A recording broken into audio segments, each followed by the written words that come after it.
আসসালামু আলাইকুম। আশা করি আল্লাহ তাআলা অশেষ রহমতে সকলে ভালো আছেন। তো বিশ্বে এখন ফুটবল খেলা শুরু হয়ে গেছে, ফিফা ওয়ার্ল্ড কাপ। তো সকলে অনেক সময় টিভিতে, মোবাইলে বা বিগ স্ক্রিনে প্রতিটা পাড়া মহল্লায় শহরে খেলা দেখা শুরু হবে। তো এই সময় অনেক সময় আবার বিপত্তিও ঘটে, মানে হলো অনেক সময় একটা মারাত্মক ঘটনাও ঘটতে পারে, অনেকের হার্ট অ্যাটাকও হয়। কারণ এই উত্তেজনা ম্যাচে অনেকের হার্ট ফেল করে বা হার্ট অ্যাটাকে অনেকে মারাও যাইতে পারে। তো এটা সকলকে সচেতনতার জন্য এটা জানতে হবে। কারণ যে দল করে সে দল যেদিন খেলবে সেদিন তার প্রচণ্ডভাবে আবেগ এবং মানসিক এবং তার একটা চাপ, একটা অনুভূতি হয় যখন তার দল টাইব্রেকারে বা স্পেশালি ফাইনালে ওঠে। তখন তার যে আবেগ এবং মানসিক চাপ, আবেগিক একটা চাপ থাকে, এবং উত্তেজিত হয়, প্রচণ্ড উত্তেজিত হয়। অর্থাৎ সে এমনভাবে এক্সাইটমেন্ট তৈরি হয় তার ভিতরে, তা এমনভাবে তৈরি হয় যে তার হার্টে এমন প্রচণ্ড চাপ লাগে বা এমনভাবে তার ব্লাড ডিমান্ড হয় হার্টের জন্য, সে হার্টটা নিতে পারে না। এতে করে তার প্রচণ্ডভাবে হৃদস্পন্দন হয়, হার্টবিট বেশি হয়, পালপিটেশন হয়, তার অনেক সময় ঘামে। যাদের আগে থেকেই কারো যদি হার্টের সমস্যা বা প্রেশার থাকে বা ডায়াবেটিস থাকে তাদের কিন্তু, এবং বয়স্ক মানুষ, তাদের কিন্তু এটা হার্ট অ্যাটাক হওয়ার সম্ভাবনা অনেকাংশে বেড়ে যায় এই সময়ে।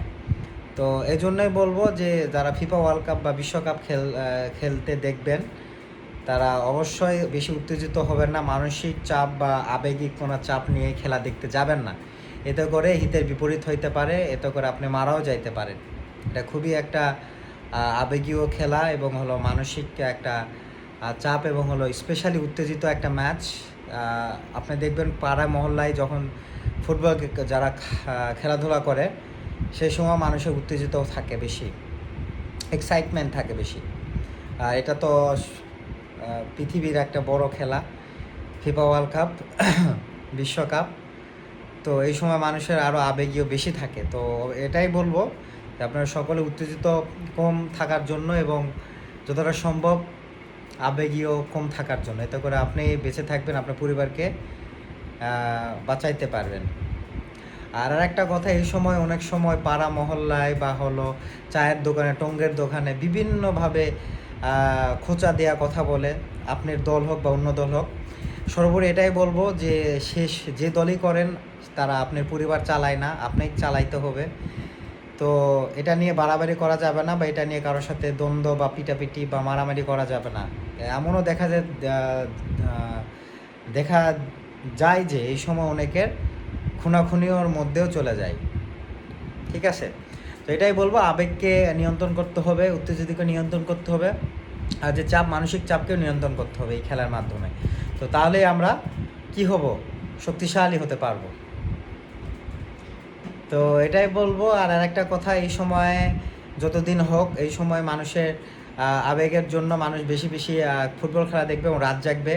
যারা প্রেশার আছে, ডায়াবেটিস আছে বা ইনসমনিয়াতে ভুগতেছে তারা কিন্তু এটা বেশি আরও রোগে ভুগতে পারেন। হাইপার টেনশন বেশি হতে পারে, ডায়াবেটিস বেশি হতে পারে। তো এটাই বলবো, যতটা সম্ভব লাইভ যদি রাতে হয় না দেখাই ভালো। তাড়াতাড়ি ঘুম দিয়ে উঠে আপনি হাইলাইটস খেলা দেখতে পারেন, এতে করে ভালো হয় আপনাদের জন্য। আর আবারও বলতেছি যে যেসব ফুটবল খেলা ম্যাচ হচ্ছে এটা আপনার পরিবার চালায় না, আপনিই চালাইতে হবে।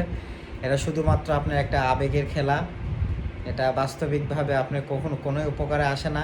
যতটা সম্ভব আপনি এগুলো থেকে অ্যাভয়েড করার চেষ্টা করবেন, যে একটা দলকে খোঁচা দেওয়া, কারোর সাথে মারামারি করা, একসময় মানে হলো খুন করার মাধ্যমে এসব না করা, উত্তেজিত না হওয়া। ঠিক আছে? এবং পাড়া মহল্লায় সবার সাথে আনন্দ করা।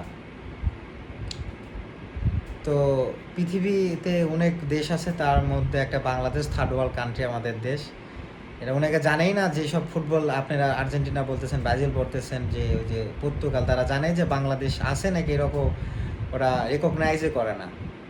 আর আমরা তো তাদের ফ্যান, দেশকেই তারা মনে রাখে না।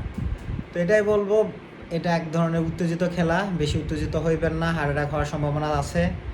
এবং উত্তেজিত বর্ষিত হয়ে কারো কাছ থেকে মারামারি বা খুনাখুনি তা যেন না হয়। সকলকে সচেতন করবেন, সুস্থ থাকবেন পরিবার নিয়ে।